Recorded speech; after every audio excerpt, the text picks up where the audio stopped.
to Tacuma's Be Your Own Boss virtual webinar series. So this is Tacuma Youth District's initiative. My name is Renee Ferguson and I'm your host for this evening. This is the second installment today, and today we'll take a look at sales and marketing. So please feel very welcome and free to be a part of our series. To get started, we'll just go ahead and pray. So we ask you to bow your heads and close your eyes with us as we invite the Lord to this session. The most kind and loving Father, we give you thanks and praise for the day that you have given us. We're thankful for this initiative that you put on our hearts. We invite your Holy Spirit's presence with us, dear Father, that he may be the one to lead and to guide in everything, and that all in all, we'll be able to learn more about having our own business. Guide us and be with the proceedings, we pray. In Jesus' name, amen. Amen. So, as we start, we just want to inform you of our standing orders. We invite you to keep your microphone on mute to reduce any background noise. Also, please set your phone on vibrate. Okay, hi. I'm not sure what happened with our host, but I think she's having a little bit of technical difficulties, but that's okay. We're gonna continue. So I'll just take over from where she left off. Reminding everyone to keep your mics muted. Feel free to make use of the chat if you have any questions or comments that you want to share as the presenters are going on. So our first presenter today, Miss Shelley Fullerton. Shelley Fullerton. She's an entrepreneur and a business owner at SCF Administrative and Accounting Services. My bad. She has a background in project management and works as an accounts assistant. She represented the Caribbean Union at the IAD Public Campus Ministry Entrepreneurial Festival in November 2020 and placed third. She loves to volunteer her time and effort in the youth ministry of the SDA Church. This is a fact that I can attest to. So today, Miss Shelley Fullerton will be presenting to us the importance of accounting when we do become our own boss. So I invite Miss Shelley Fullerton to share with us. Shelley, welcome. Good evening, everyone. And thanks, Larissa, for your kind words of introduction. It is actually my pleasure to always be a part and contribute in whatever way I can to this initiative.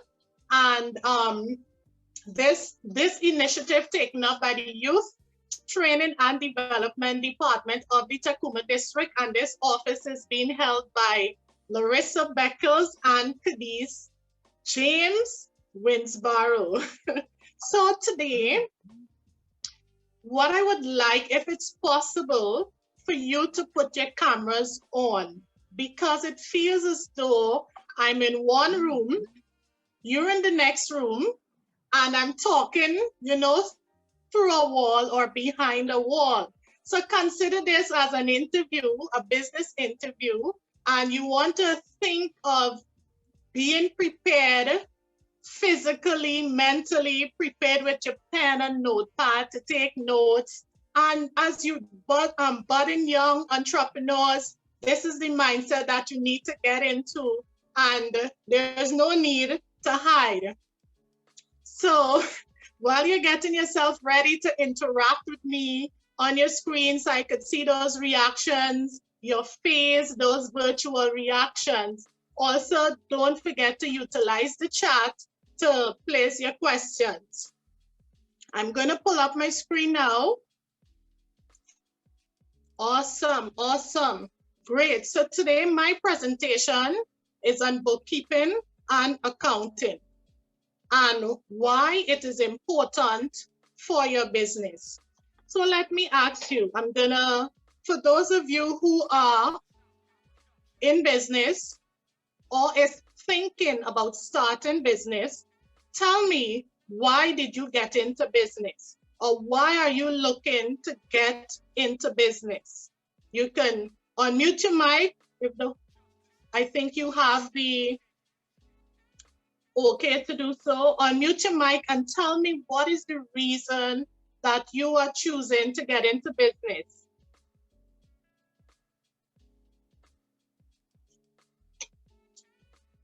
Let me see who is here. All right, we have Marcel Edwards.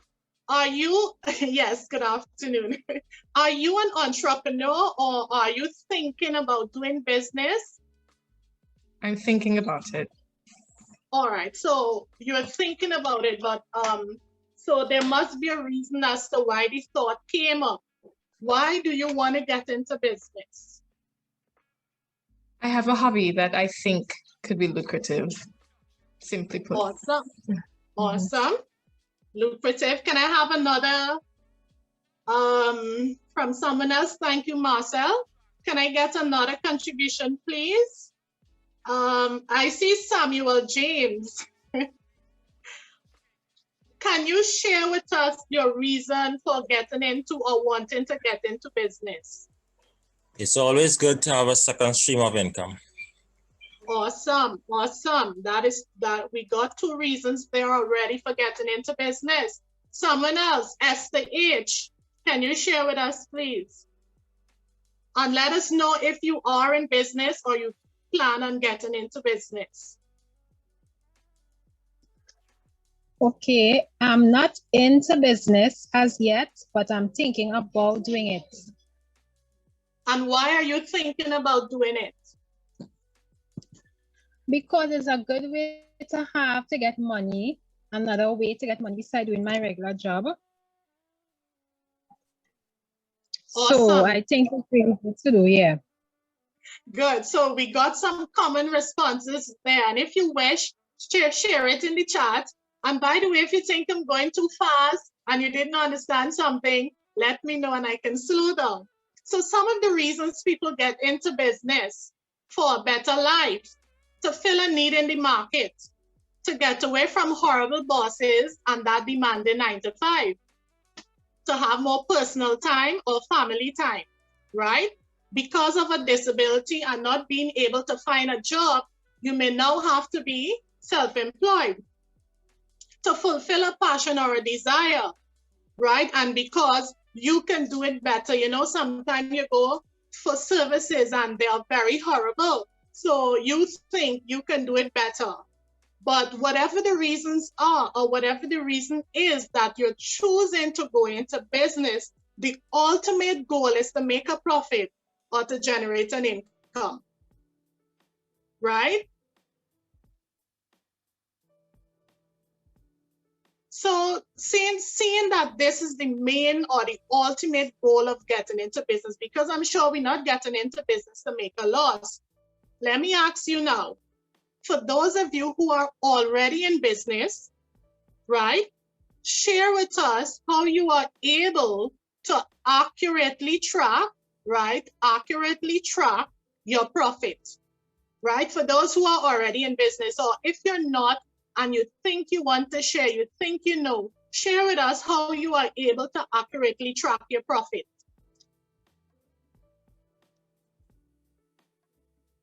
You can unmute your mic.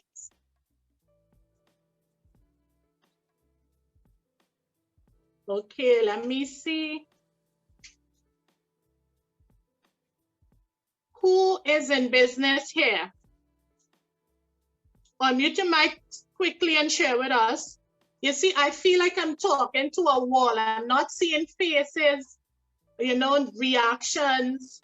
I'm seeing a few faces, of course, but I feel like I'm doing this alone. Yes, so even if your cameras are not on, speak to me. Come on, let's hear you. Who is in business here? Let me raise your hand. Let me see your virtual hand. No one. All right. So to accurately track your profit, there are some things, basic things that you need to do, right? So you would want to, what you would need to know is what is bookkeeping versus accounting, right? A bookkeeper and an accountant work with financial data to help manage your finances. They have similar duties or roles, however, or they have similarities, but they are worlds apart, right? So your bookkeeper, your bookkeeper is the one that records your daily financial activities, while your accountant analyze and interpret your financial data. Now let me explain this to you. Think of this as a track and field event, all right? So your first leg is the bookkeeper. That person lays the foundation. They record your daily financial activities into your journals or your ledgers. The bookkeeper now pass on this information, which is the baton, to the accountant, who finishes the race, right? So this analogy is basically to show you the difference in the roles, right? To show you the difference. So now a bookkeeper, what a bookkeeper does, they manage your payroll, they create invoices and make payment, they track accounts payable and accounts receivable, and they compare your balance in the books against your bank transaction, right? That is what you would call reconciliation. That is where you would find people going through the transaction on the accounting software or from your books, matching it against the transactions in your bank. And this is what an accountant does. An accountant prepares your financial statement. And you see the financial statement includes your balance sheet, your income statement, and your cash flow. They analyze your journals and your ledgers. They provide tax advice, they complete your tax forms, and they file them. And they offer other financial advice to help you understand the consequences of your financial decision. Now, what we want you to do as a business owner is to keep stock of your expenses. Now you may ask, how do you do that? How do you really keep stock of your expenses? Now, I think all of us do that. We try to keep stock of your expenses, but in this game, it's about accurately keeping stock of your expenses. Now, this is what you need to do. You need to pay close attention to your receivables. What are your receivables? Can anyone tell me what are your receivables?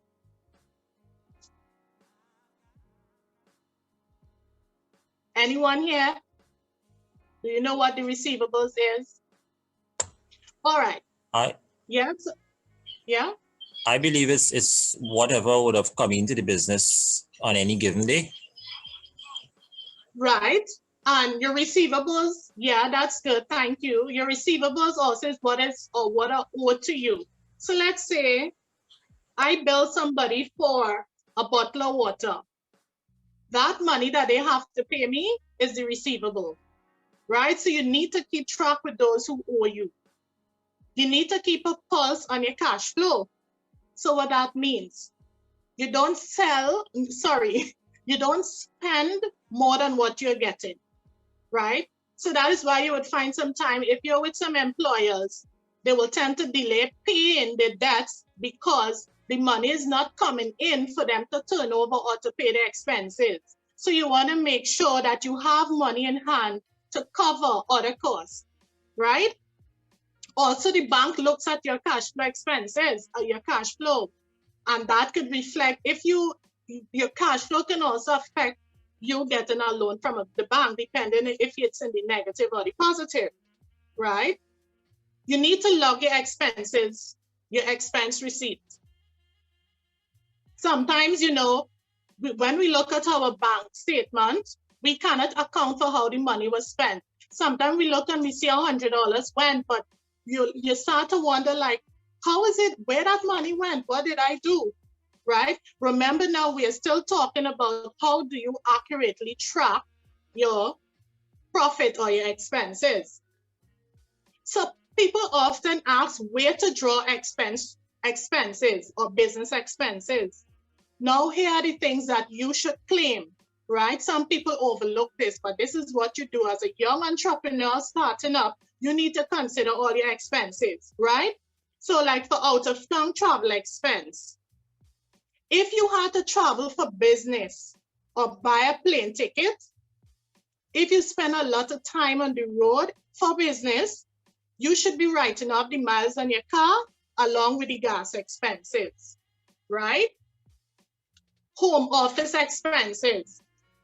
Whatever space in your home, right, that you are utilizing to do this work, and you're paying rent, even if you're not paying rent, you need to calculate a percentage that will go towards your expense as rent, right?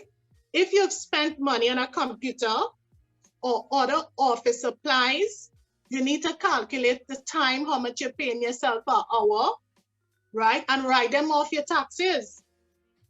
Another way to log expense receipts, you need to, it's the category of entertainment and meal, right? If you've paid for a meal or drinks, well, we know that drinks, we don't do alcohol, right? Juice or whatever, over a business meeting, include that in your expense report.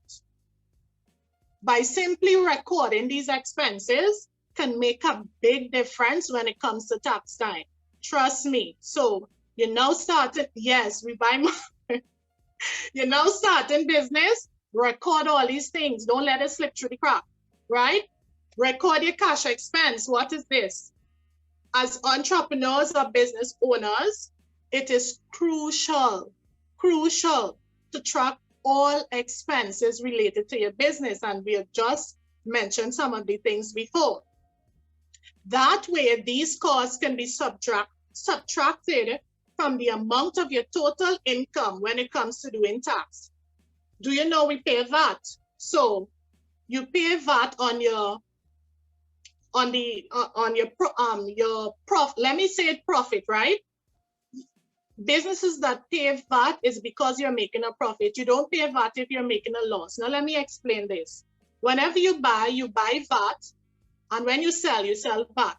So what goes to BIR? The difference between what you buy and you sell and the positive is what goes to BIR. So every time you buy and you sell, you need accurate record so that you can have an accurate total going to BIR. You don't want to lose. Also, you don't want to be sending a negative figure every 2 months to BIR, because you know what that signifies? It signifies you're making a loss. And people are not really in business making a loss over 6 months, 7 months. That is, you're going to be flagged and BIR is going to come for you. So that is why you need to get your record straight, right? Know the difference between invoices and receipts. I'm sure most of us know invoices and receipts. So do you think, am I going too fast? Are you understanding what I'm saying? You want me to slow down a little bit? Awesome, awesome, no feedback. Okay, so you're fine, thank you. You want to keep your personal and your business account separate, right? It's the only way that you can accurately track your profits, right? And you can really assess the health of the overall profitability of your business. And the next thing you want to do is hire a professional to handle your taxes. And we'll see why later. Now, without bookkeeping, it is impossible to measure the true success or failure of your business dealings, right? You wouldn't know why that $260 you're spending every 2 months for advertisement, right? To sponsor ad is not worth investing, right? You'll have no idea why you barely have money to operate or stay in business, and you wouldn't know where the money went, right? The reasons why you need to keep proper records of your book. A smart business owner will realize that bookkeeping has several benefits. Yeah, so here are some. It lets you prepare financial statements. It keeps you prepared for the tax season. And what it keeps you prepared for tax season. Now, for some of us who are already in this department will know when it comes to tax time, it can be very annoying, right? You have to file taxes at the end of the year or quarterly or bi-monthly, right? And with a proper book process in place, you'll have financial information ready for the tax season, and the taxman don't have to run you down, right? That is BIR. They don't have to run you down. It helps you budget. Bookkeeping helps you to budget accurately. I'll advise that if you don't have a personal budget, start by downloading an app on your Play Store and start accounting for every cent that you spend. That is just aside from, the entrepreneurship session. This is personal. Start accounting for every cent you spend and create a budget. You will see how you will start tightening up on all those little loose change that you've been spending, and all those little money adds up to the end of the month, right? It maintains, bookkeeping maintains organized records. The last minute rush in trying to find information can lead to you missing deadlines and incurring penalties. You all know BIR have deadlines to pay your VAT, your BIR, and all your other returns. And if you don't do this, they charge you more, and that money could have gone into your business for further growth and development, right? Another benefit of bookkeeping, it helps you to meet government regulations. Sometimes the government always changing and improving things, bringing new initiative, and it's all to benefit them. So what I'll advise is that you use a software online, a cloud software that will make the process simpler, and it will be easy for you to upload your information. Because I believe the government now has a digital filing for your BIR. Yes? And another benefit of bookkeeping is that it gives you peace of mind. When your books are unorganized, it can give you a headache, especially when you have those looming tax deadlines. And as a business owner, the last thing you want to top up your day-to-day tasks are bookkeeping issues, right? When your books are complete and tidy, they won't keep you up late at night. And I'm sure most of us could, do less with all those bookkeeping stress. And let me tell you, bookkeeping is one of the necessary evils we must face. Trust me, you have to face it. And as daunting as it may seem, bookkeeping is your biggest secret weapon for business management and growth. But some people make common errors in bookkeeping, and I would like to share them with you so that you don't do them, right? Not keeping receipts for tiny amounts. They may be small, but still beautiful. Small amounts. Small amounts soon add up into deductions that you can claim. So when you go and you buy something for $5, you buy something for $10, claim your receipt, right? Forgetting to take deductible expenses into account. Now, just like receipts, it is important to keep track of all your expenses, however small. Keep every receipt you've given and ask for them when they're not forthcoming. You go places and you're buying stuff and people like to watch you in your face and not give you the receipt. You need to ask for your receipt because it is yours. Back up your computer data in case of an electronic failure. Another error that people make in bookkeeping, they're not keeping hard copies for records. Now the cloud is cool, but if it goes down for some reason, it can leave you to losing all your data. No matter what happened in the virtual world, you'll have what you need right at your fingertips. That is why you need to keep hard copies as well. And the next I would say yes, right? Your receivables are things that people owe you, are things that are owed. Yeah? I only saw part of the question popped up on my notification here. Right? The other biggest, or one of the errors that we make as well as entrepreneurs is handling the bookkeeping for ourselves.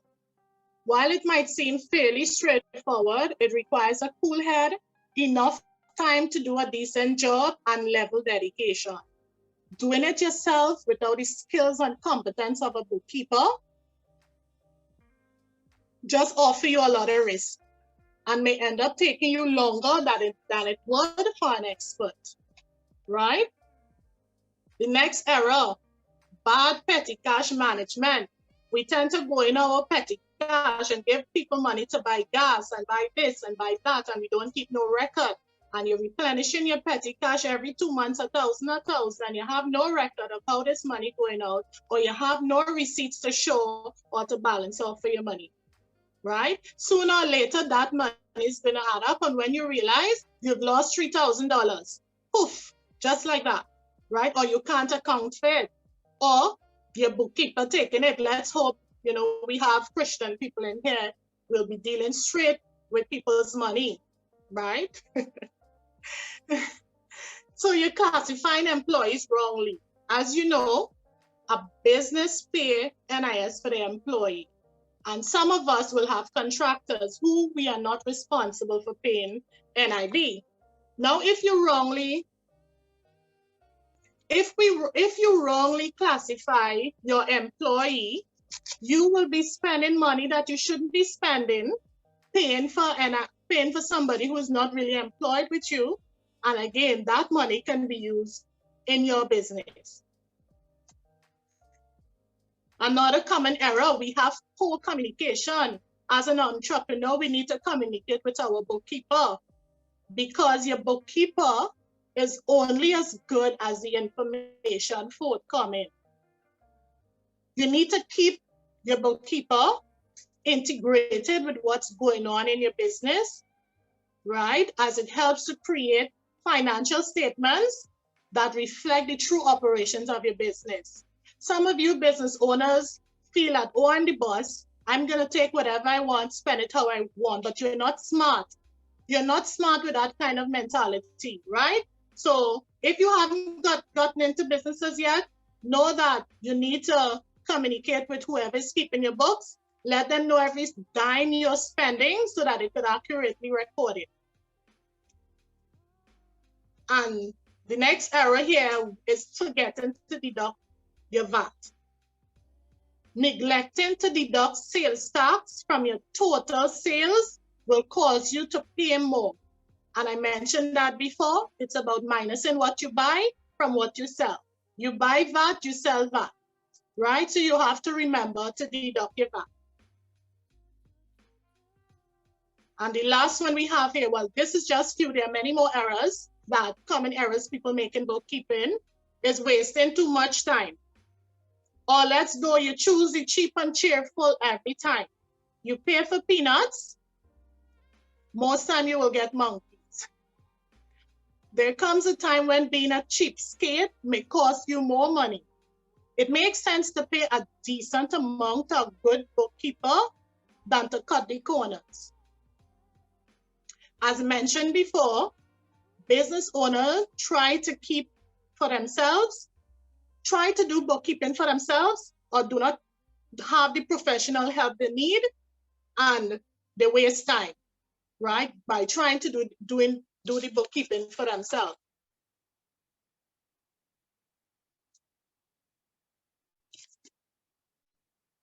All right, we've already almost to the end. So we know that time is money, but many entrepreneurs fail to value their time. Just focus your time on growing your business and taking your business to another level. You know, leave the tedious, time-consuming task of bookkeeping and accounting to the professionals, right? Because do-it-yourself errors can cost you bigger tax time. So now that you understand the importance of bookkeeping and accounting and how they differ, it is time for you to decide which is right for you at this point. But while this decision is personal and depends on your business need, why not take advantage of these few accounting software? They can give you back many hours a week, which you can dedicate towards putting into your business plan, and your strategy. So some of these softwares are like Bench, ZipBooks, SlickPy, New Cash, Accounting, CloudBooks, Zoho Books, and there are many more that you can go up and look up online, and you can start your business off with this so you can keep proper bookkeeping to avoid penalties, etc. in the end. So with that being said, I've come to the end of my presentation, and it's question time if you have any. All right, so we just want to thank Shelley for such a wonderful presentation. You would have highlighted so many things about bookkeeping that I'm sure many of us find invaluable to really learn about. And I just want to reiterate some of the points that you gave, because it really is very interesting. And for us as business owners, we really need that information. So you mentioned that without bookkeeping, you won't know if you made a profit or loss, right? You really need to know, the success of your business. It keeps you prepared for tax season, right? You can download apps to keep an account of every cent, and you also give those softwares as examples. And as you said, there are so many more that we could choose from, right? Creating a budget, keeping separate accounts for your business. And surely bookkeeping is one of those secrets that you have in your back pocket, for really having that successful business. Now I see that Keith would have mentioned a question in the chat, and I'm just gonna read it in full for you, Shelley, and then you could go ahead and respond. He says, you said receivables are not only what you received, but what others owe you on the outside. If people owe you on the outside and don't pay, what do you do as far as recording is concerned, or what do you recommend otherwise? All right, so in business, there will be a provision made for things like this. So people who owes and never pay, is like bad debt that will be written off someday. But you will have a period of time, whether it's after a year, whether it's after 2 years, you can now consider this. You can now consider this part of the sales that you've made into a bad debt, and it can be written off, right? These things now will be deducted from your or it will go either into expense, or it will just be deducted. Yeah. So there's already a cater there. You would have already catered or budget in your budget. You should cater for bad expenses for like a percentage of your sale. Yeah. And based on history, you would have an idea as to how many people may not pay their bill, or how much you may have to write off. So in your budget, cater for a bad expense that you'll have to write off from your sales. Definitely. And you could also use different stuff like information in the media. So for example, if a particular business owes you and you hear that they are filing for bankruptcy, then that would give you some information to say, okay, it is doubtful that I may receive the money again. So, you'd have to make that provision for it or write it off entirely, right? But you have to definitely take account of the information regarding the transaction and make that that decision, right? Another question is, so should I get a different account to keep business and private money separate? Yes, you should. And I believe in the last session, they would have told you why you should. And if you're a limited, all right, I'm not going to get back into that, but the reason why you should, you don't want to get your business finances tied up with your personal finances. And I would have mentioned earlier that you will not get an accurate record of your transactions. For now, because you can only have a business account if your business is registered. For now, if you're using your personal account, you have to try as much to record everything that is going towards your business and every money that you've been putting towards your business. But it is advised to get a business account when you can do so, or when your business has been registered. Yes, definitely. It is totally less headache for sure. All right. Well, we just want to remind you guys to, if it is that you have any questions, feel free to put them in the chat box. I see someone has their hand raised. Davon, would you like to unmute your mic and to pose your question or comment to us? Yes, thank you for entertaining my question. I have three short questions. Well, Shirley, your presentation was based on bookkeeping this afternoon. So my first question is, taking into consideration the name of the presentation, do you normally keep bookkeeping in physical books only? Secondly, you mentioned that you should ask for your receipt when you make purchases.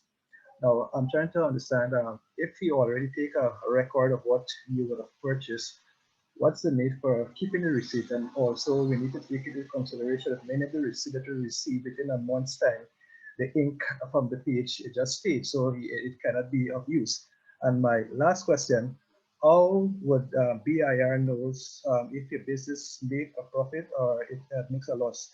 Do they normally come like the large company and do you have to get an auditor to audit your book, or BIR just take whatever you details there? Thanks. All right, Devon. So I'm going to answer all your questions. I need you to go them for me one by one. I think your first question was if you should record in book or physical book. Yes. Yes, I believe. Yeah. All right. So we are in a digital age now, and I did mention a few accounting softwares that you can use. If you're not in that position or able to use those software, you can do physical ledgers, but they're going to be very tedious and time consuming, but you can do that in physical book. What is your next question? Okay, in return to the receipts, I mean, if you make a purchase or you have an expense, and okay, I'm going to put that in my ledger, expense this amount. You also said we need to keep the receipt, but some of the receipts we receive within a month's time, the ink from the page is just fade, so it will not be of use. So I'm trying to figure out why do you need to keep the receipt even though you record that expense in your ledger. In accounting, there is something called backups and proof. I can't be working in your office and say, boss, I just spent $100. I don't need to bring the bill because it's going to be destroyed anyway. So I spent $100 and you need to trust me. In the world of accounting, it's not like that. You have to show your proof. You have to submit your invoices. You have to submit your receipt. Because who is to say I'm not lying or cheating you? No, with your receipt, it's a proof to show that this is the item that you purchased, and this is the cost, this is the difference in the VAT, this is the supplier. In case you have to go back for warranty as well, you have proof that you went to this particular supplier and you are able to get to complete your service. So that is one of the examples of having proof. If they're not providing receipts, you have a receipt book that, or you can send them a purchase order or some kind of evidence on your end, let them sign it or stamp for providing that service.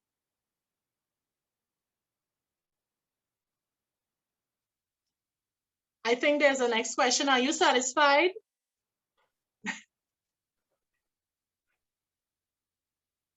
And I believe there's another question from Davon. There were three. Yes, and the last one, how do BR ascertain whether you make a profit or a loss? Do you normally depend on whatever you send them, or like I know, for example, the large company, they will have to have an independent auditor who will come and audit the book, and they will take it from there. All right, let me tell you, well, how BIR is kind of slack now, but don't take them for granted. Businesses pay VAT on the profit. And if you don't pay VAT, the government is going to assume when you file up and send in your information and you're showing a loss, The first 2 months, the government may say, okay, yeah.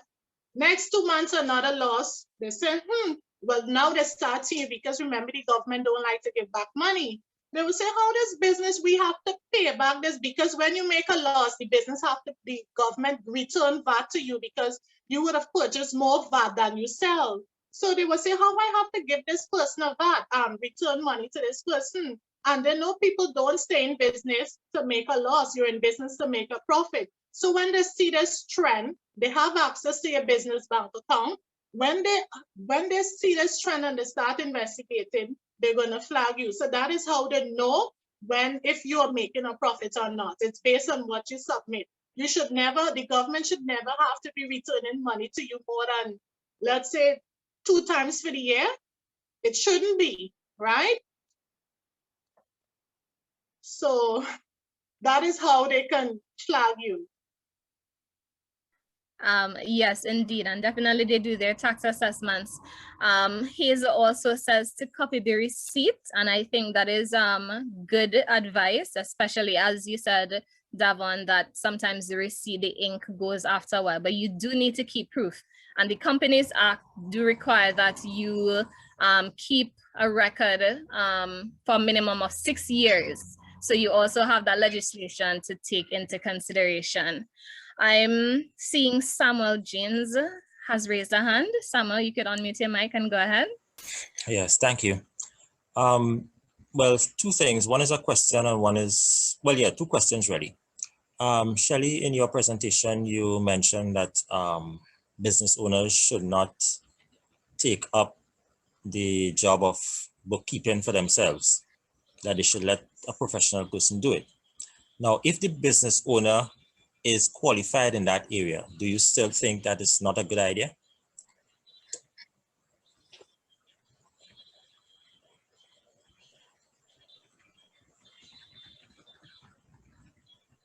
Was my question good? Shelley, are you able to hear? Okay, yes, I'm seeing you. You could go ahead. Okay, am I back on now? Yeah, we're hearing you now. Yes, we're able to hear you. Am I breaking up or am I good? It's better than before. All right. Let me see if I remember if I get to hear everything. Your first question was having a professional person keep your books. Now it is recommended, right? If you and you now start to now.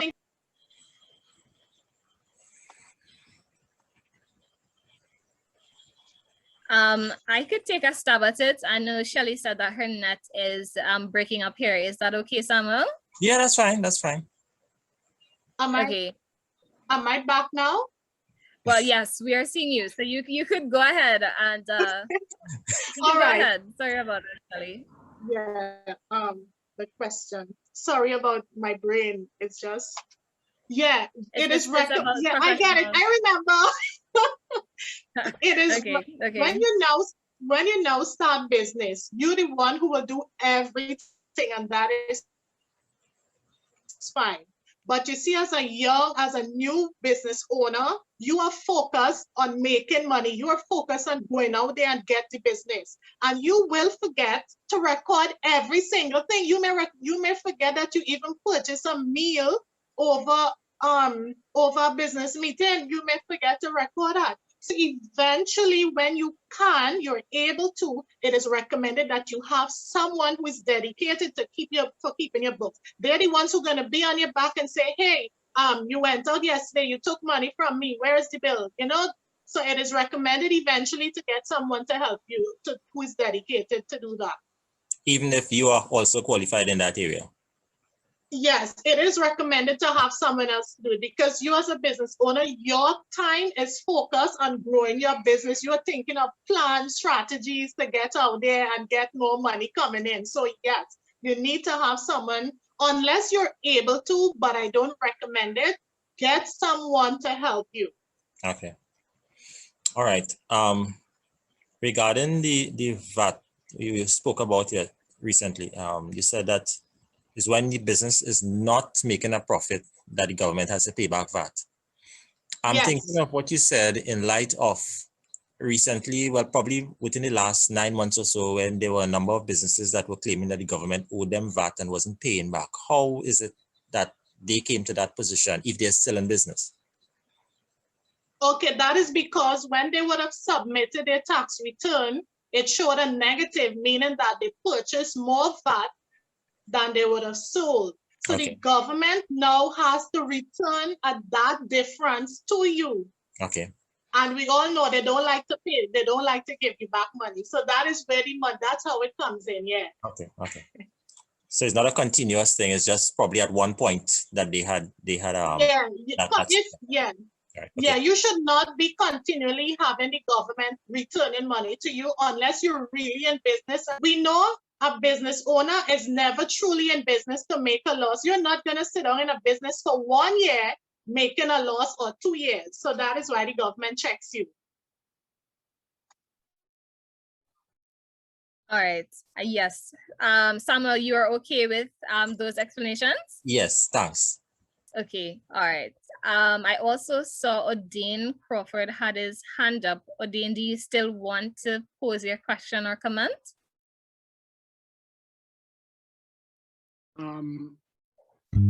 Yeah, does the same thing requires for business partnership based on last week's lesson? What, accounting? Yeah, well, keeping tracks and whatnot. Yes, business, whenever you hear business, think accounting. Whether you're in it for yourself or you're in a partnership, accounting and bookkeeping is the essence. So yes. And don't forget this, yes, bookkeeping also apply to yourself. That is like budgeting. Every cent you spend, account for it and have a reason for spending it. That's true. Even for non-business owners, right? You have to definitely keep that for your own self. All right. So if there are no other questions and comments at this point, and I'll just give a 1 second just for anybody in case you want to add anything else. We will continue to the other presentation. I just want to remind you guys to remember to subscribe to our to the Tacuma Facebook page. Also look out for this session to be posted on our Tacuma YouTube channel as well. So you could go to Tacuma SDA District and you will find that there as well, right? This information is invaluable, so please do share it. I am seeing an extra hand that is being raised, so I'll just ask you to go ahead and to unmute your mic. Keith? Yes, I really very blessed with the presentation, but just asking a question for how the normal person who may not be a professional in bookkeeping and accounting, how do you hire? What measurement do you know to hire somebody who is honest? How would you know that that person not being dishonest with you with the funds and so on, with the bookkeeping, and at the end of the month and come to the end of the year? What do you use as a measurement to hire these people? I'm puzzled. All right, so in business, it's all about mutual trust and transparency. And you can't go around living your life not trusting people. They must, when you do your interview, at your interview, you must be able to assess that this person is trustworthy. And because it is accounting, there's always auditing. That's how you can tell if your bookkeeper is being honest with you. Right? You need to separate friendship. Do not be blinded whether it's family or friends. Business is business. So even though your bookkeeper is doing things, you need to ask questions on a regular basis or a quarterly basis. You need to have an external auditor that is going to go up inside there anytime and go through your books. So your book, your accountant, and you can have an outside source that is going to come in and verify your books. So you can't live your life not trusting the person. You're going to be paranoid every day. You just make sure that when you ask your bookkeeper for information, they're presenting it, they're able to present it to you and able to explain every transaction in your book. All right, so good answer, good answer. I would also add too, if I can, that there is a regulatory body called the Institute of Chartered Accountants of Trinidad and Tobago. So they are the regulatory body for accountants in Trinidad and Tobago. So you can select someone who is regulated, because that means that they have additional requirements that they have to, you know, because they're regulated, they have to put certain things in place. So you could also choose from a regulated source, right? All right, without further ado, we will go over to our second presenter. His name is Denzel Edwards, the second of 3 children. He has one wife, a beautiful, strong Black woman, and he is the father to an incredible son. He has been told by his parents to use his influence to bring betterment to others and not just for selfish gain. Since receiving those words of advice, Denzel has been sharpening his skills and using that ability to motivate others and to carry on in his career of choice, which is sales. So sales has always been his life. He started out as an Encyclopedia Britannica salesman. For those of us who are older, we will know what that is. And then he would have graduated to being an insurance salesman. His concentration is now in ICT and helping others understand the role that sales play in an organization and how to capitalize from sales and marketing. He's an executive account sales manager in Amplify Communications, and he is using his experience in this field to push his business forward. He believes that his purpose is to help others. His unique style allows him to connect with whomever he's working and brings out the best in them. He also conducted training with small upcoming companies to motivate their employees to betterment and profitability through bigger and better sales. He spends his time also doing motivational talks to churches and youth groups around the country, and is also very involved in music. He recently started his own motivational business, which is called Edify, with the intention of getting his message of hope and upliftment out to a wider cross-section of people. His desire is to affect people and the environment wherever he may go and bring positive intervention and change to their experience. So Denzel, welcome, and feel free to share with us. Hi, good day, everyone. It's so nice to be here. I am really excited. I'm trying to curb my excitement because I'm about to talk about things that I really like, sales and marketing, but more so sales, right? So if you are hearing me properly, just throw up some sign in the chat for me to know that you're hearing me properly, because we're going to get into a little discussion so that, Keith, I see you raised your hand. Is it that to let me know that you're hearing me properly? Yes, yes. Nice, great. So let me just share my screen so we could get straight into this. All right, great. So before I continue, Shelley, thank you so very much for your presentation just now. It helped me understand some stuff that I am doing that I need to do a little more with my business. So thank you so very much. If you have any questions, straight in the chat, Renee is going to collect them all. And at the end, we will have some time to talk about it. So we are going to talk about the funnel. Anybody have an idea on what the funnel is, or why the funnel? Anybody know what a funnel looks like? Anybody at all?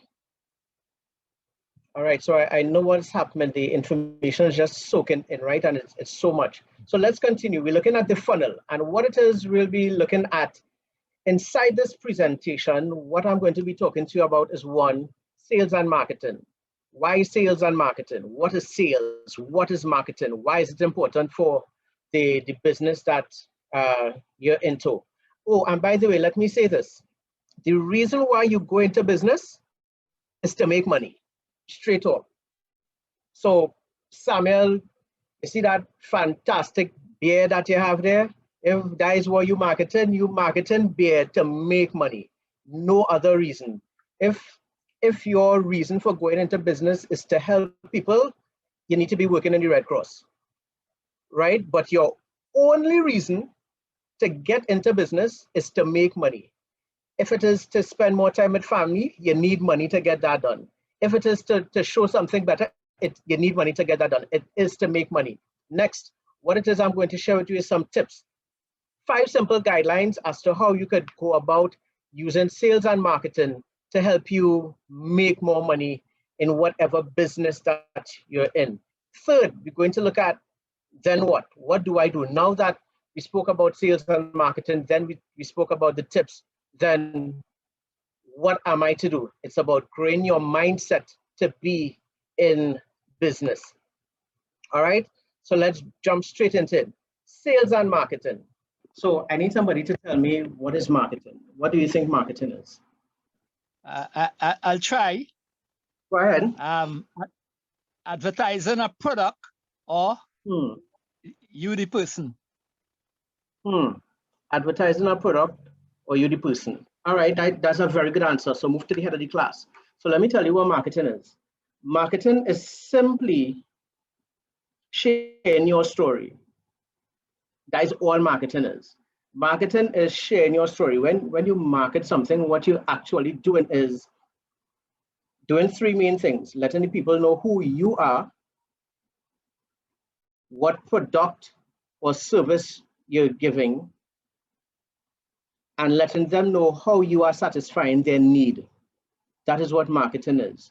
So all marketing is simply letting people know who you are, what it is you do, and why it is they should come and buy from you. That is what marketing is. Another thing with marketing is, remember at the beginning, we saw the first slide saying funnel.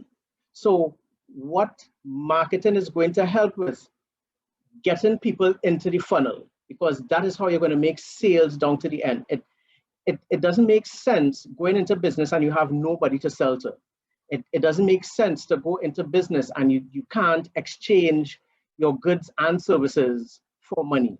So that is what marketing is there to do. Marketing is to help you get people to make that sale.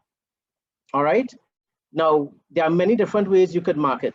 You could market probably doing an advertisement, doing it through print, through television, through radio.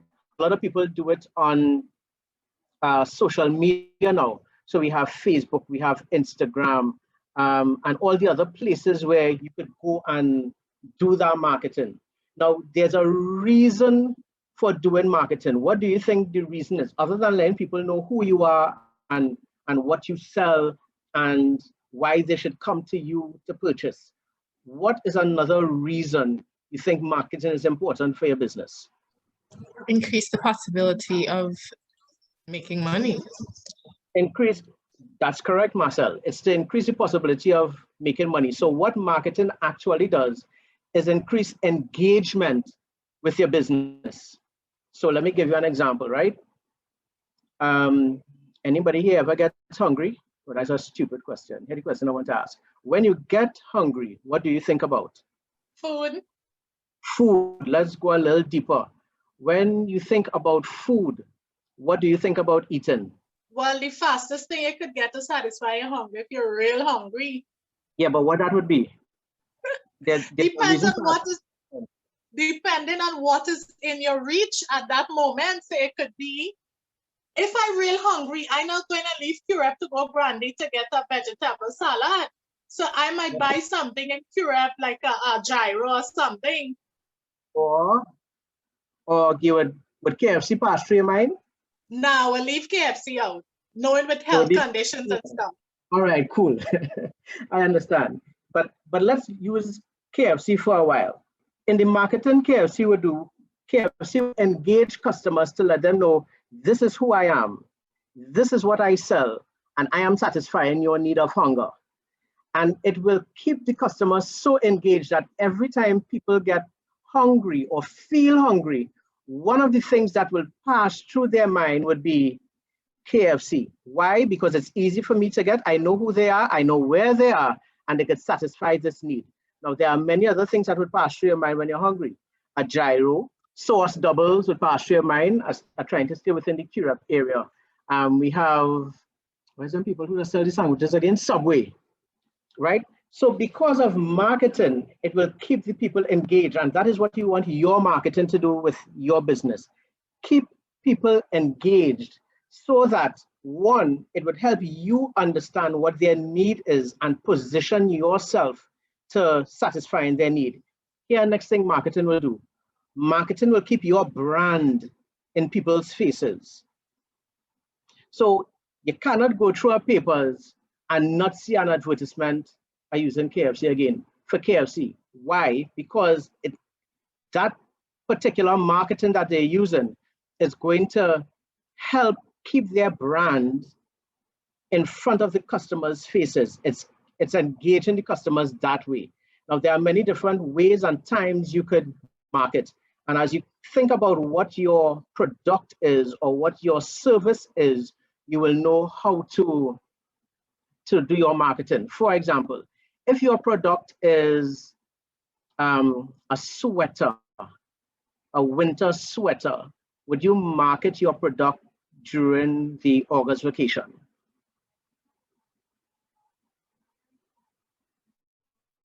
I am assuming everybody is saying no, because it's not going to make sense to market a winter sweater in the summer or the August vacation. Nobody's going to buy it.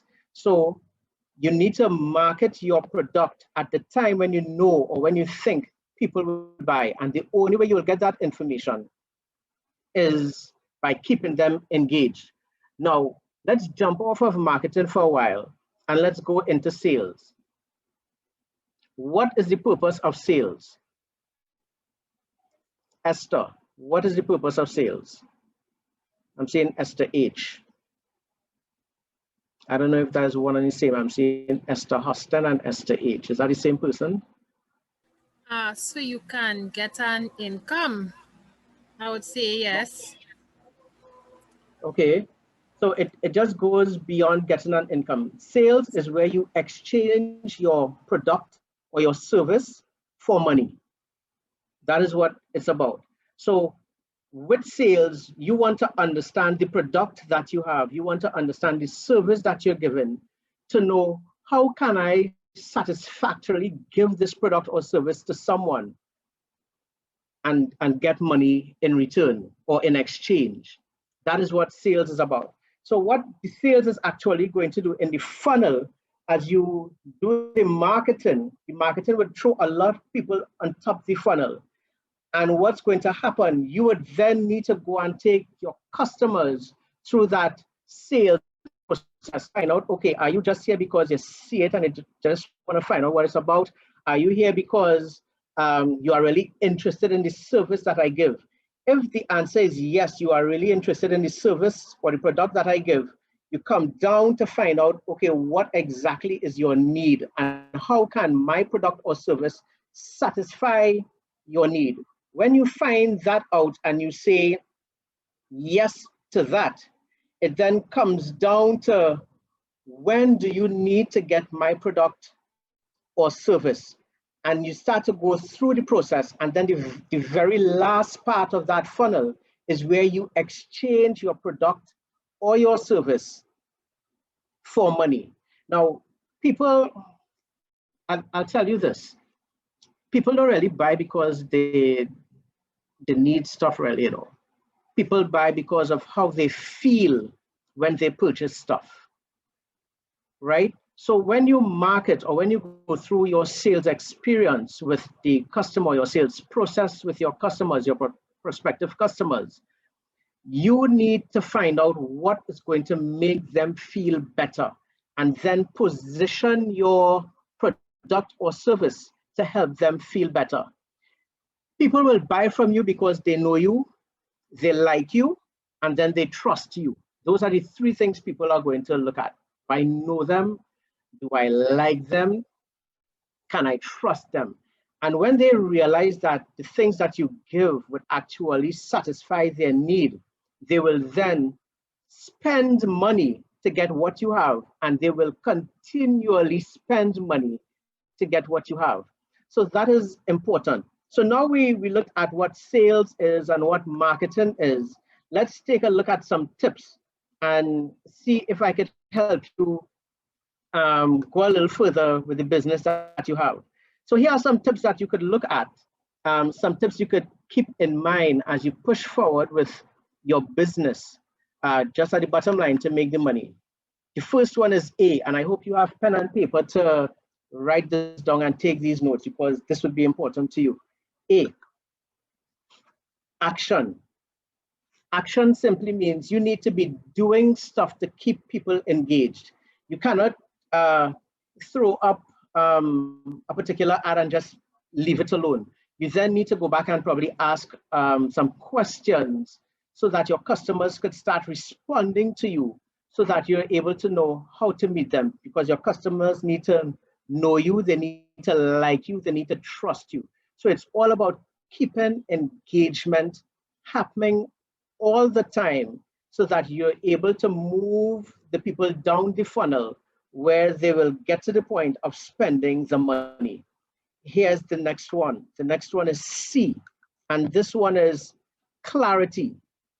Clarity not only in what your product or what your service is, but clarity in know where you're going. You need to know where you want to take your business so you can position yourself to be able to sell in that direction. You need to know your niche so that you would be able to have your product or service customized for the people that you want. So it's not going to make sense that you have something selling to young people, but you're marketing it in retirees magazine. Nobody's going to buy, right? So you need to know your niche in order to market properly and position yourself for sales properly. Now, in this particular one, work the numbers. Before, people would tell you that sales is a matter of numbers. From my experience, I started by, for every 7 people I spoke to, 1 would say yes. That was just the numbers that I had to work with. But as I continued with the engagement and I continued letting people realize that, yes, Denzel actually have what I need to satisfy what it is, to have what I need correct. The numbers start to go down. So instead of 1 in 7, I went to 1 in 5. Now I am 1 in 3. And that's a pretty good ratio to have. So clarity is one. Here's another one. Another C is confidence. Now, the thing about confidence is in the earlier presentation, when Shelley asked the question, a lot of people were afraid to say stuff. When you are in business, you cannot be afraid to let people know what it is you are selling. And selling is an important part in business. There's nobody if you're in business and you're not selling, you're not making business. Close it down, go and buy a goat roti with a red solo and enjoy the meal. But once you are in business, you need to have confidence, especially when you are doing sales and marketing, because remember, marketing is letting people know your story. Sales is bringing people to the point of exchanging your goods and your services for their money. So you need to show that confidence. You need to show your why you are different. So I am into motivational speaking, and it's not just motivational speaking. My niche is young people, helping young people get that mindset to let them know that their location don't necessarily need to be their vocation. Not because you're in a difficult place, you need to stay in a difficult place, right? So you need to let people know how you are different, why you are different, and why they need to come to you. So when you show that difference, people would know that, okay, if they're looking for a motivational speaker and they're looking for someone to talk to a standard 5 class right after their exams, just before they go into secondary school, the person I'm going to call is Denzel Edwards, because they know that is the area in which I operate. And then you need to position yourself as the expert in what it is you're selling. So when people have questions, let them ask. Always let people know that you are the expert in whatever you are selling, in whatever goods you have, in whatever the services that you have. Let them know that you are that expert. Now, the next tip is D&P. What is D&P? Determination and perseverance. You need to stick to it. Not every day is Sunday. Not every day you're going to sell. Not every day your marketing is going to push people into that funnel. So you cannot lose your stride. Okay, it didn't work today. Fine, let me go back. Why didn't it work today? What happened in the sales that it didn't go? Did I take too long to respond to the customer? Did the customer understand the service that I'm giving and how it's going to satisfy their need? Do not lose your drive. Be determined, have perseverance, and keep pushing forward. And the last one is L, that means to leverage. You cannot be in business and then be afraid to ask people to purchase your goods or your services. And another thing is, for everybody who you would have exchanged your goods or your services for money, ask them for a reference, at least 2. And it's really easy to ask. It's simply as saying, did my product or did my service satisfy your need? Yes, that's great. Is there anything else that I could make the experience better? Who do you know with your mindset would be able to appreciate or would be in need of what I offer? And just ask simple questions. It's just having the conversation with your customers, because in doing that, what you actually do is leverage yourself not only to be the expert, not only to keep engagement, but to let your customers know that it wasn't a slam bam, thank you, ma'am, thing that just happened. You are really concerned about their well-being in what you're giving. And because of that, because you show them how much you care, they will then be able to go and tell others about it. Let me give you an example. So there's this guy in Mayaro, I think he does roast fish. And I'm telling myself, boy, I had to go and try this roast fish. Why? Because I have a couple friends who always talking about the roast fish. Now think about it. If the roast fish wasn't tasting good or they were not satisfied, do you think they would come and talk about it? Actually, yes, and they would tell you, don't go and buy. But because they're always talking about it and how good it is, now I am in a position of saying, boy, I have to make a trip to Mayaro to taste this roast fish. So we have those tips, and I hope you got them. Action, keep engagement going. Clarity, know where you're going, know your niche. Confidence, show why you are different. Be different and position yourself as the expert. Determination and perseverance, do not give up. And leverage, keep asking for references, keep asking for the sale. So what now? Now that we went through everything about what sales is, what marketing is, we went through getting some tips to help you with the business, what now? First thing is you have to be hungry for it. You have to always want it. You have to always drive to, I am going to make a sale today. Speak to yourself and say that every day, I am going to sell today. The next thing is be disciplined. The little things matter. So if your ratio is 1 in 7 and you have to keep engagement up, do not let it die. There are so many people I see throw things up on Facebook and then you don't see or hear anything from them for a while. Same thing with Instagram. You can't do that. It needs to be consistent, because these little things are going to help you fill that funnel that down at the end, you'll be able to make the sale.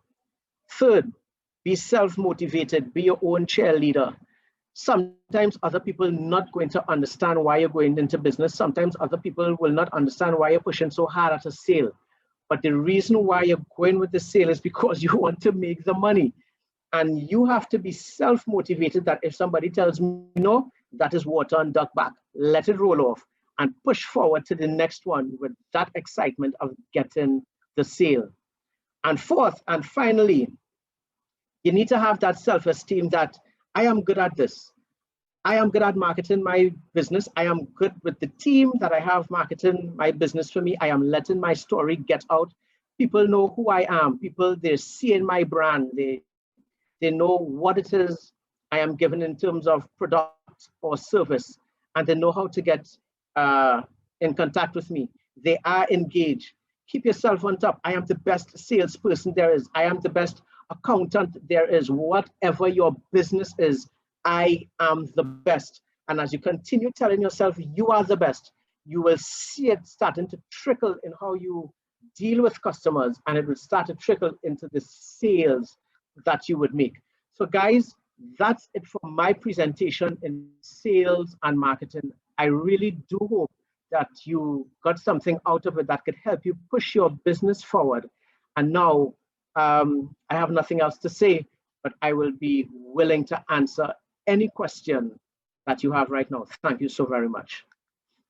All right, so we want to thank Denzel for his presentation. We find that information hasn't been very informative. Denzel, I just have one question just for the funnel, because I was taking notes. So is it that the funnel is, we're starting at marketing and then we narrow it down to the sales, and that's where the funnel essentially stops? Okay, so the process is marketing and sales work together. So marketing is what's going to fill your funnel. We all have an idea of what the funnel looks like, right? So marketing is going to fill your funnel with what we call in our area, we call them suspects.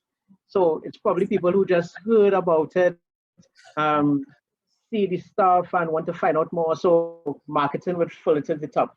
So we have to move them from suspects and move them to prospects. And with these prospects, you start to understand what the person's need is. From prospect, you move them from prospect to lead. Lead is you show a great desire to what it is I am giving. And then from lead, I pull them down to a possible customer, where I get them into finding out what their need is and how I can satisfy that need.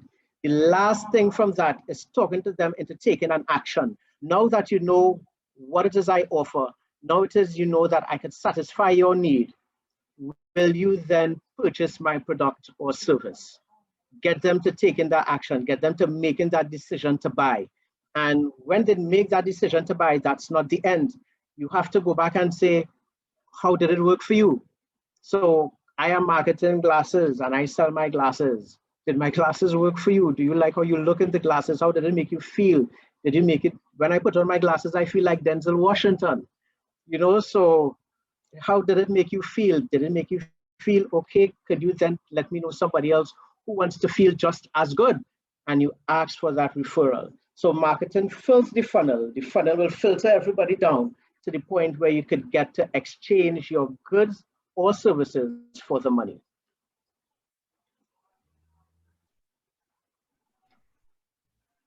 All right, so that sounds like a comprehensive view of the entire process. And thanks for that. That was a good, clear repetition, I think, of the entire thing.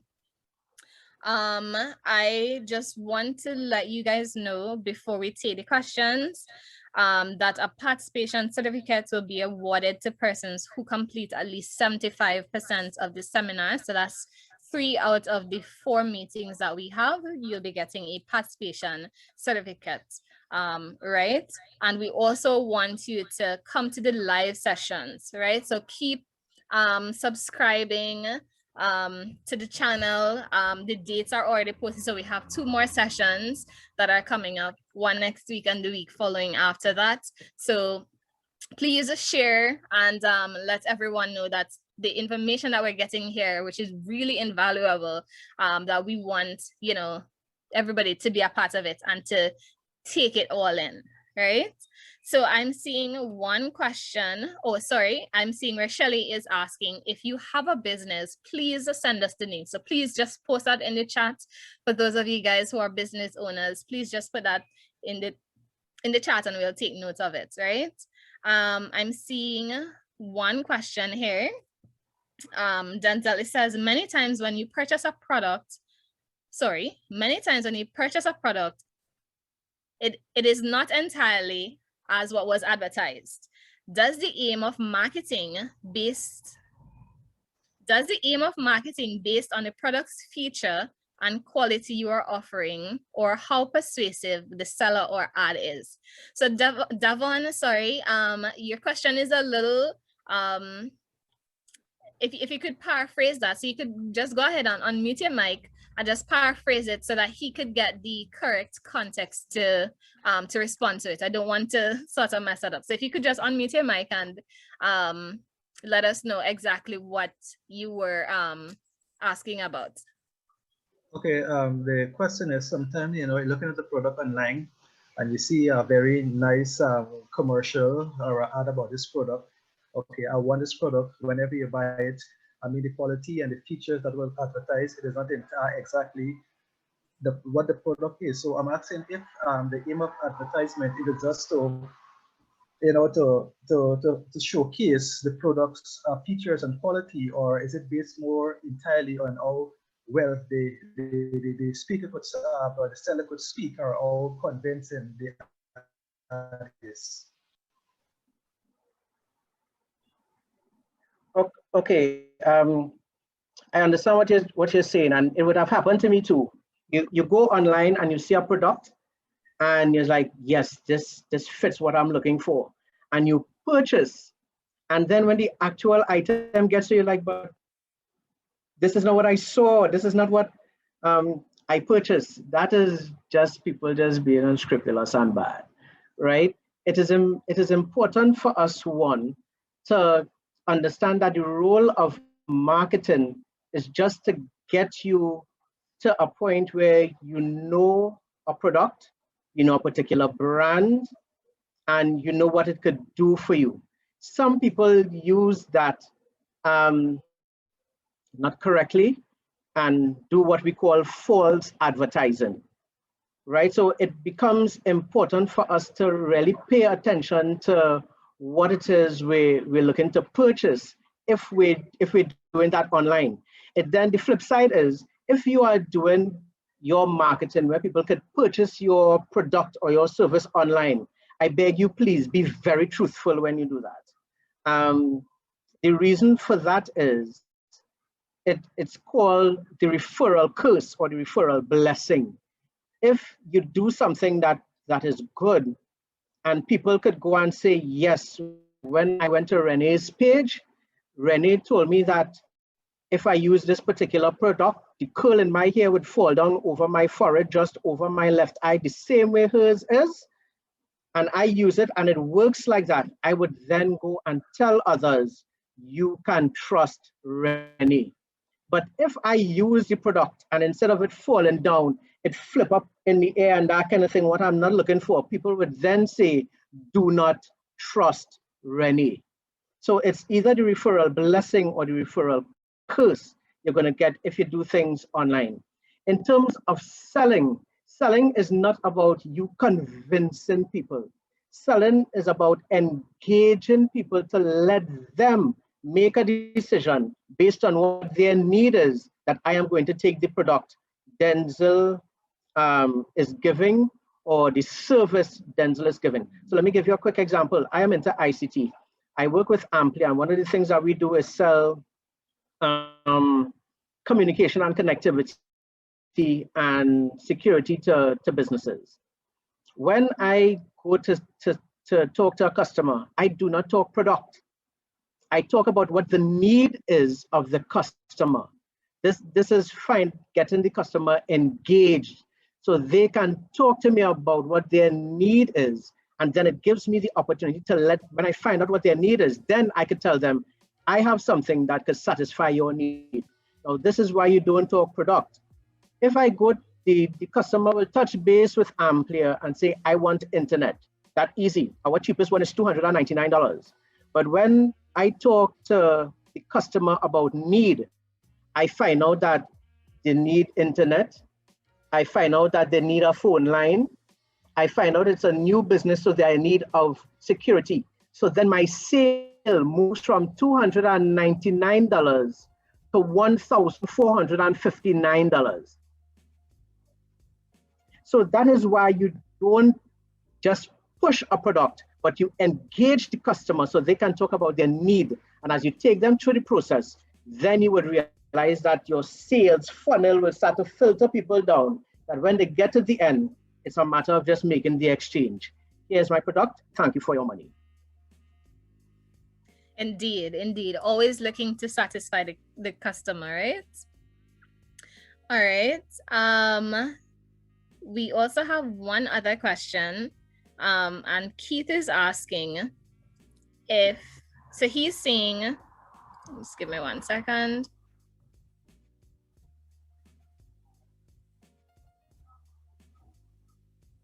Right, so Keith is saying first impressions have a lasting time, right? And he is asking that there are persons who give out a sour disposition, yet they have quality products that outshines them. Should they have someone to analyze them, or and could their disposition affect their sales? So the question is, should they have someone to analyze them, and could their disposition affect their sales? Could you have someone analyze you to tell me what, Denzel, you're sour? That is what you're talking about, Keith. Yes, your disposition could affect how effectively you do sales. If it is, I don't show that confidence in the product or the service that I am giving, now that is going to affect it. Now, it doesn't mean that everybody needs to be sprightly and over the top, like how I am. I just over the top, right? But you could show that confidence in what it is you have in a quiet way. When somebody comes and talks to you about it, they will pick up that, nah boy, this guy believes in what he's talking about. And as you continue to engage them and they realize that, yes, you are confident in who you are, confident in what you have, they will be more prone to come and do business with you. So yes, if I'm trying to use the word that he has, if you're sour, try and get some sweetening, right? And your sweetening doesn't necessarily mean be over the top, as I said, but it simply means be confident in who you are. So sour is a kind of questionable term. It may probably mean that the person is not responding the way that he wants them to. But yes, once you show that confidence, it will help with the sale that you're trying to make. Definitely, confidence does make a lasting impression. Is there anyone else that has any questions or comments? Feel free to put them in the chat box. Or also to unmute your mic, or to raise your hand and we'll acknowledge you. So just giving you a few seconds, just in case anybody has a few more questions. In the meantime, If I may ask? Sorry, go ahead. What are some practical ways to improve your confidence? Especially for yourself. Some people are very good, like myself. If somebody gives me something to sell or to market, I sell ice to an Eskimo. But then it comes down to me, a personal thing. And you kind of have some self-doubt, or you kind of feel like, this is now about me. So it changes the tangent altogether, you know? So what are some practical ways to improve on your personal confidence? Okay, one of the practical ways to improve on your confidence, this is something that I do every day. When I wake up, after I pray, I stand in front of the mirror and say, there's nobody better than me. I literally talk positive things to myself. There's nobody better looking. There's nobody who's going to be better than. I am one of a kind. I am great. I am fantastic. I am successful. Repeat positive things to yourself. Here's another thing that you could do. They tell you the friends that you line with. Show me your friends, I'll tell you who you are. That's a real thing. Start liming with people who are positive. And people who are positive may not necessarily be over the top, but they could actually see positive things. And so your ice cream fall, they could see something positive in that. Well, boy, at least you're going on pouring more weight. You know, that kind of thing. Make something positive out of it. So one of the things you can do is say positive things to yourself. Another thing you can do is read positive books, right? Because it's a matter of your mind. It's a matter of changing your mind and maintaining your mind on a positive front so that you're able to do it. If you are not at the point of doing that yet, find somebody who could help you. A guy like Tiger Woods, the greatest guy that I know in golf, he had a coach. And the coach would let him know when he make a good shot, when he make a bad shot, and help him better his game for the next time he had to make a stroke. So if you find yourself in a position where you're not as positive as you think you need to be, find a coach. Call me. We could work something out. And I could help you see the brilliance and the sunshine in the darkest room. I would help you get there so you can get to the point of being positive even as you push your business forward. I hope I answered your question there. Thank you so much. Yes. All right. Shelley, see your hand up. I don't know if you have a question. Yes, I would like to add actually to practical ways in boosting your confidence. So first of all, you need to know your why. Why are you doing what you're doing? Right? Why you wake up every morning? Why do you do what you do? Why you're going out there? So when you know your why, you become confident into going forward to achieving that. Another thing you can do is ask yourself, if somebody tell me no, how is that going to make me feel? Am I going to die? Is that going to stop my internal organs from functioning? It's just a no. Okay, not everybody is going to tell you yes. So you need to learn to accept the no's and continue going forward, and you will get a yes. Another thing is know your product or your service. The more educated you are about your product or your service, you're more confident in sharing it. And you can also boost your confidence by sharing your experience that you have with the product or services. Most of the times you've received good benefits, you're excited about it, and just be confident in just sharing your experience, and that can boost your confidence. So those are just my additions. Yeah, off of what you said, Shelley, rehearsal is something that you do. So this is something that I do. I rehearse somebody turning me down. And in most times when they actually turn me down, I was like, that is it? I thought it was going to be worse than that. So what you actually do is prepare yourself for something if it happens a particular way. But what you must always do, in addition to what Shelley just told us about, you must always see yourself getting the sale and moving forward. That is one of the best things that you could do for yourself also. Over to you, Renee. Indeed, sounds like wise counsel, guys. Thanks for that. Anyone else that has any questions? We have a few more minutes, so we just want to just invite you, if you have any questions or comments, feel free to share them with us.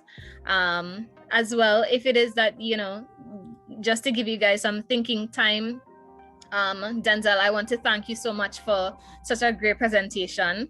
Certainly, we do hear the term sales and marketing, and we sometimes mold them or meld them into one, but we realize that they're two separate things, the part of the process, and really and truly it is critical for you as a business owner to really understand the difference between the two and being able to really apply them in the way that you need. So thank you so much for such a great presentation on sales and marketing. I am not seeing, all right, so I'm seeing one additional message come up. So it says, selling is about sharing something of value with someone. It is something that's done for the customer and not to them. And I'm sure, Denzel, you'd probably agree with such a statement. That's 100% correct. 100%. All right. So if it is that we have no additional questions or comments at this time, we will give you back about 15 minutes of your Sunday afternoon. We really want to say a huge thank you to those of you who have come out and are here with us and would have enjoyed the program.